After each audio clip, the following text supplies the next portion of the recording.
The New York Giants take on the Cincinnati Bengals in primetime at home. A rare primetime game for the Giants, but they've earned it. They've been an entertaining team to watch all season. The question becomes, can they keep this streak alive? Can they find a way to beat a highly potent Cincinnati Bengals offense and take advantage of what could be a suspect defense? I'm Coach Gene Clemons, and I have a giant issue. 3, 2, 1. Ladies and gentlemen, welcome back to another edition of A Giant Issue. I am Coach Gene Clemons. New York Giants on SI. That is where you can find all of the New York Giants news and information that you are looking for. And make sure that you subscribe to the New York Giants on SI YouTube channel. That's where you can find A Giant Issue. That's where you can find Big Blue Breakdown with Paul Dottino and any other little Giant tidbit that you might be looking for. Thank you to all of you out there who have already came and joined along. And for all the people who are still watching but have not hit that subscribe button yet, I'll keep saying it. Pound it, pound it, pound it, pound it, pound it, pound it. Hit that subscribe button. The only way you can help us do what we want to do and continue to bring you the content that we want more often is to hit that subscribe button. Subscribers. We like the fact that you guys are watching, and not only watching, but you're consuming. And we appreciate that. But we need you to hit that subscribe button. So go ahead. You hit it. Tell a friend to hit it. Everything is lovely. The Giants got flexed, or I think they got flexed into this position. I'm not even 100% sure now that I think about it. I think they may have already been in this position. I was surprised they didn't. No, I know what happened.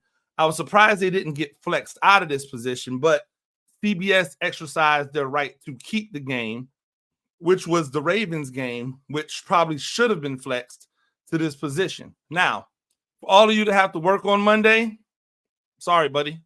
Right? Like that's the life we live, and sometimes we end up having to stay up late for a game because it's the team that we root for, it's the team that we follow, it's the team that we're with. And that's the situation with the Giants. The fact that they're in this position, you want to make sure that they don't blow it. You want to make sure that they comport themselves well, because I'm pretty sure that the team and the ownership and the fans want to see the Giants be able to get into more primetime games. That's one thing. So we see what's out there for this team to be able to accomplish.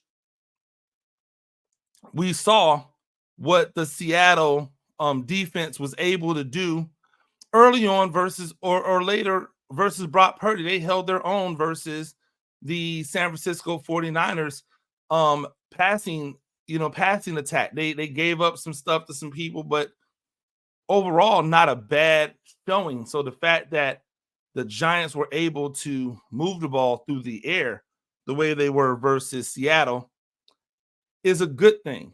And the reason that it's good is because this Cincinnati Bengals passing defense isn't very good, right? Like, that's where everything starts for me. What is the negative of the team that you are about to play? Right? That's where you're supposed to look at this thing. Like, where is the problem? And the problem has been the Cincinnati Bengals defense. Game 1, we know Burrow didn't play well. We know that they didn't rush the ball all that great. But the New England Patriots were able to beat the Cincinnati Bengals, not because Jacoby Brissett went crazy. He didn't. He only had 121 yards through the air. But Ramondre Stevenson had 120 yards on the ground on 25 carries and a touchdown. Brissett added an extra 32 yards on the ground. Antonio Gibson brought a little something to the party. And because of how bad the offense was, the Patriots were able to get a W in that game. Right? Like, that needs to be said, because the Patriots offense is not good. The next week, they go toe-to-toe with the Chiefs. The Chiefs beat them by a point. Joe Burrow plays better. The running game still inconsistent, right? But Isaiah Pacheco, 19 carries for 90 yards. Mahomes, another 29. Carson Steele at 24. They give up 150 yards on the ground. And that's with Patrick Mahomes only throwing for 151 yards and throwing 2 interceptions. Defense not holding it down in the manner that you need to hold it down when your team gets you 25 points, right? Game 3 versus the Commanders, another close loss for the Bengals. Joe Burrow plays fantastic. 324, 3 touchdowns, no interceptions. The run game, 124 yards on the ground and a touchdown. Zach Moss, Chase Brown, 1A, 1B. But defensively, 254 yards to Jaden Daniels, 39 rushing yards and a touchdown to Jaden Daniels, 35 rushing yards and a touchdown to Austin Eckler, 33 rushing yards and a touchdown to Brian Robinson. They let Terry McLaurin go 4 for 100. It's a 55-yard long, too. Like, this defense has consistently given up the booty when it was time to make the money. You know, they call that in pirate terms, they call the money the booty, right? So they go and they beat a bad Carolina Panthers team, right? Panthers team that was flying high, feeling good because they made the change to Andy Dalton. Andy Dalton goes 220 for 2 touchdowns and a pick, but they once again give up 155 yards on the ground. That's 18 carries for 104 yards to Chuba Hubbard. 6 carries for 32 yards for Miles Sanders. They give up another couple receivers with touchdown receptions. Again, Joe Burrow plays well. Rushing game, now 1 point for Cincinnati. But the defense, still 24 points to Carolina? To Carolina. And then this past weekend, when they lost 41-38 in overtime to the Ravens, it could have been more if they would have just scored. They decided not to. They let Lamar Jackson hit them for 348 yards and 4 touchdowns. The Lamar Jackson that people say can't throw the ball. That's something totally different. 15 carries for 92 yards for Derrick Henry and a touchdown. 12 carries, 55 yards for Lamar Jackson. Another 100-yard performance for Zay Flowers. 3 tight ends in the mix. Charlie Kohler, the number 3 tight end, had 3 catches for 64 yards and a touchdown. Mark Andrews, the ghost of Mark Andrews, 4 receptions for 55 yards, and Isaiah Likely had 2 touchdowns. The defense not doing their thing. And so now you get the Giants offense that should come into this game and feel empowered, imbued. They should feel hot. They should feel secure. They should feel ready to go. But all I'm hearing is talk about Malik Nabers and Malik Nabers not playing and how, oh my gosh, I can't believe Malik Nabers went to a concert. He can't play football. Is he supposed to sit at home? Is he supposed to sit at home? Like, I hate that on a preview day, I have to talk about like BS, but we got to talk about it. I don't like how Brian Daboll handled it. Why would Brian Daboll have a problem with Malik Nabers going to a concert? If his symptoms on his concussion while he's in the concussion protocol, because he's not making these decisions himself, right? Doctors are telling him that he can't play, or telling them that he can't play. Malik Nabers isn't going, I can't play. But if Malik Nabers is able to practice, which he's been doing, limited or otherwise, if he's able to go to practice, if he's able to go to work, then why wouldn't he be able to go to a concert? Why is that an issue? Why does that mean he's soft? Why does that mean he doesn't care? Why does that mean he isn't focused in or he isn't fully? It's like y'all don't like nice things. Let's alienate the person who's come in, and when he's been out there, you all have proclaimed as one of the best wide receivers in the game already. You can't go from week 4, he's the best wide receiver in the game, or one of the top 5 wide receivers in the game, to week 6, he's soft, he doesn't care. That's the type of stuff that makes these new players not want to play for your organization.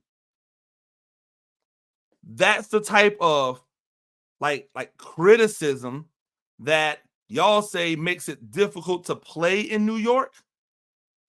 Where I go, you just don't have to do that to the players. Like, what's the reason to chastise him for being young and wanting to enjoy his time? If the NFL stands for not for long, and you know that these guys don't have a lot of time, why would any of you befault him? Name me any of you at 23 years old with millions of dollars in pocket that are not going to concerts when you're not working. Some of you find reasons to manufacture reasons to get out of your regular daytime job. And your regular daytime job does not include getting hit in the head. It's a bad look, Giants fans. It's a bad look for Brian Daboll. What was a good look for Brian Daboll or for the front office or whoever did, we got reports that Jamie Gillen was dealing with injuries and questionable, and they signed a new punter to make sure that they had a backup plan in place. Thank you. Now, what you need to do is have that punter ready to go and active just in case something happens to Jamie Gillen in the game, so you don't have another Graham Gano situation. Special teams matter. You have to treat them like they're special. So we don't have Malik Nabers playing for the Giants on Sunday night. Cool. Darius Slayton stepped in and did a fantastic job as the wide receiver 1. My question becomes, who steps up as the wide receiver 3 now that Malik Nabers isn't there and Slayton is into the wide receiver 1 job? And please don't tell me it's one of the tight ends, because it should be in addition to, not instead of. Should be in addition to. Like, who's the next person to step up, and why is it not Jalen Hyatt? Right? Who's the next person to be able to jump into that area, and why is it not Jalen Hyatt? What did Jalen Hyatt do so bad? What did Giants fans and analysts and reporters miss during training camp so bad that once the season started, Jalen Hyatt was not even a factor in this offense? That's my question. My question is, what happened? How did it get so bad? Like, how was it so awful?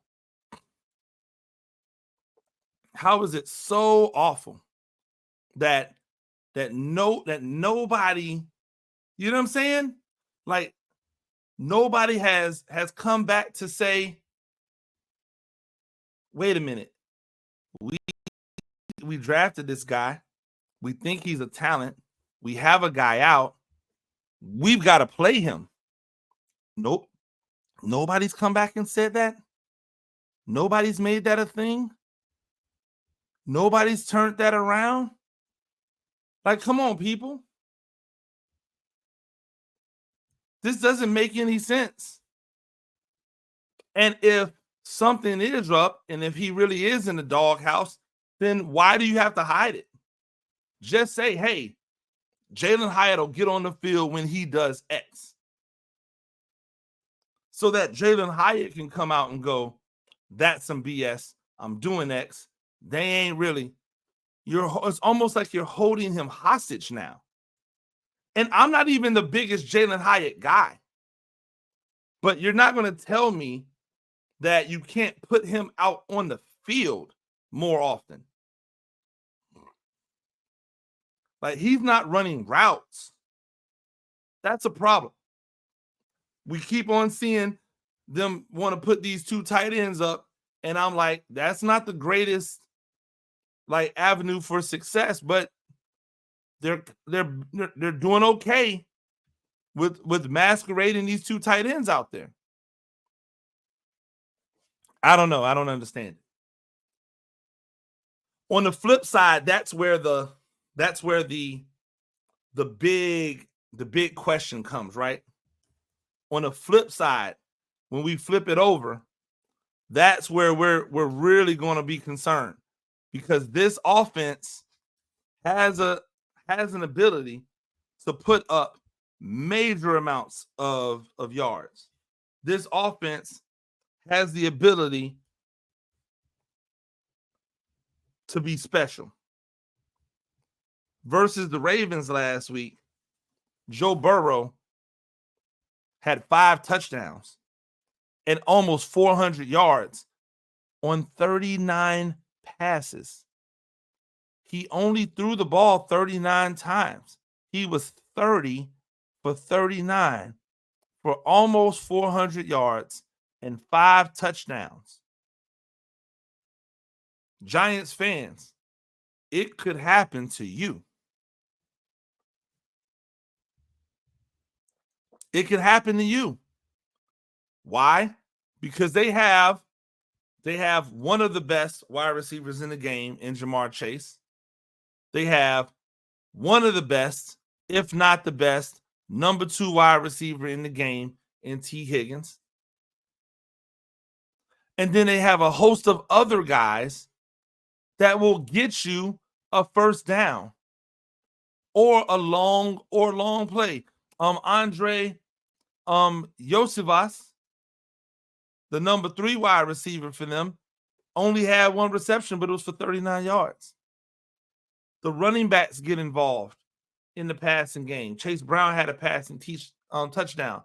Zach Moss had a few catches, averaged a first down every catch. Like, this offense is legit. Now, the offense can be got. The offense can be got. Joe Burrow can be sacked. But the Giants are without one of their pass rushers in Kayvon Thibodeau. How will Azeez Ojulari step up? And who will step up after Azeez? But the fight, it's time to put your big boy pants on. Hey, let's get it together. It's going to be in the secondary. No doubt about it. It's going to be in the secondary. They're going to have to get pass breakups. They're going to have to get tackles before Jamar Chase gets going, because Jamar Chase is the best run after catch wide receiver 1 in the game. He's the best wide receiver 1 after he catches the ball.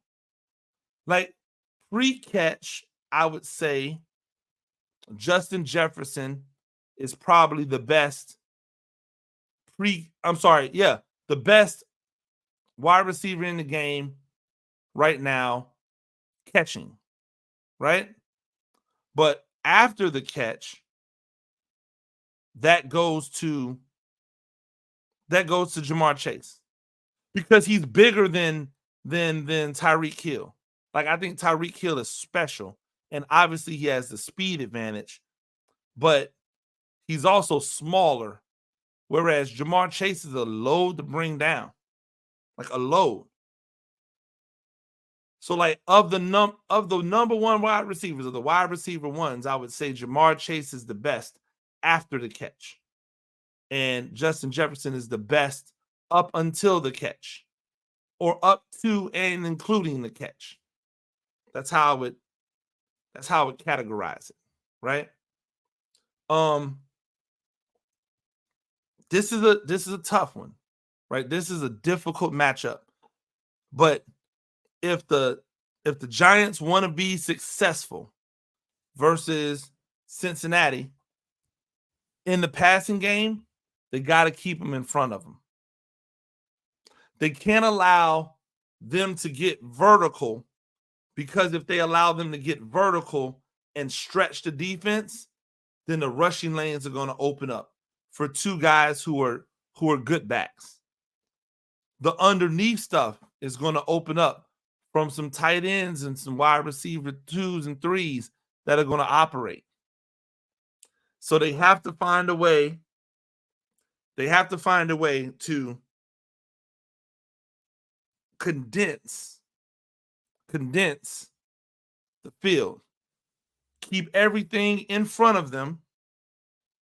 Rally the tackles and make the Bengals drive the ball down the field. Because the Bengals thrive off big plays. They thrive off explosives, right? They thrive off explosives. So you got to make them drive the ball. Jamar Chase had a 70-yard touchdown pass. If you take the 70-yard touchdown pass away from him, he still had 123 yards on 9 catches. That is double digits, right? That is 13 yards a reception on average. That is the very definition of explosive. T. Higgins is the guy doing the work underneath. Big bodies. Jamar is a big body. T. Higgins is a big body at 6'4", 220. Right? Yoshivas is a big body at 6'3", 205. These are not small wide receivers. Right? Then you've got Gesicki and you've got Eric All, excuse me. Big bodies that can work underneath. So you've got to limit the explosiveness, right? You got to limit that ability to change the math with one play and make them just become possession receivers. Turn their offense into something kind of like the Giants' offense. Last week when they were able to start hitting some deep shots, right? You got to make sure that you limit them in their explosiveness down the field so that you can corral them, possibly force them into some more punts. The game plan versus Dallas wasn't bad.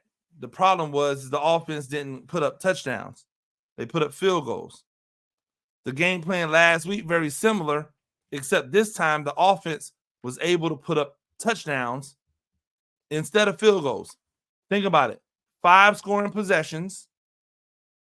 And against the Cowboys, it was 5 field goals. Against the Seattle Seahawks, it was 2 touchdowns, 3 field goals. That's enough to win the game. So that's what we're dealing with. That's what you're going to see. The Giants really have to keep everything in front of them. And then on offense, don't forget about the run, because Cincinnati can be ran on. Let's see what Tyrone Tracy Jr. can do again. Make sure that you're continuing to get others involved in the passing game. Don't just make it a 2-receiver game. Take your shots when you see them. And hunt the end zone. Do not settle for field goals. It's going to be a great game. And for all of you that were asking, I will be back at halftime live giving my halftime report. Make sure that all of you tune in for that. I will be live at halftime doing my halftime report, what I think's going on. I would love for you all to join me for that. The way I'll do it is I will go live as we're counting down into halftime, so that hopefully by the time halftime hits, people are already on, right? And so that'll give you a chance to get on.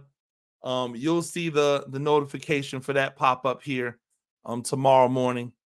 But I will be on live, a giant issue live at halftime, talking about the Bengals and talking about your New York Giants. I'm looking forward to it. I think it's going to be a great game. I'm hoping to see continued progression from what we saw last week, and I'm hoping to see more ideas about the depth of this Giants team. I think it'll show. How's that front line going to look? What's that secondary going to be able to do? Who steps up at wide receiver? Questions will be answered. I'm looking forward to it. New York Giants on SI. That's where you get all your New York Giants news and information. Make sure you go there. We appreciate everybody that goes over there and checks it out. New York Giants on SI YouTube channel. That's where you can go to watch this. And if you like to listen, Spotify, Apple Podcast, definitely make sure that you go. Leave a comment. We want to hear from you all the time. Until next time, I'm Coach Gene Clemons, and I've got a giant issue.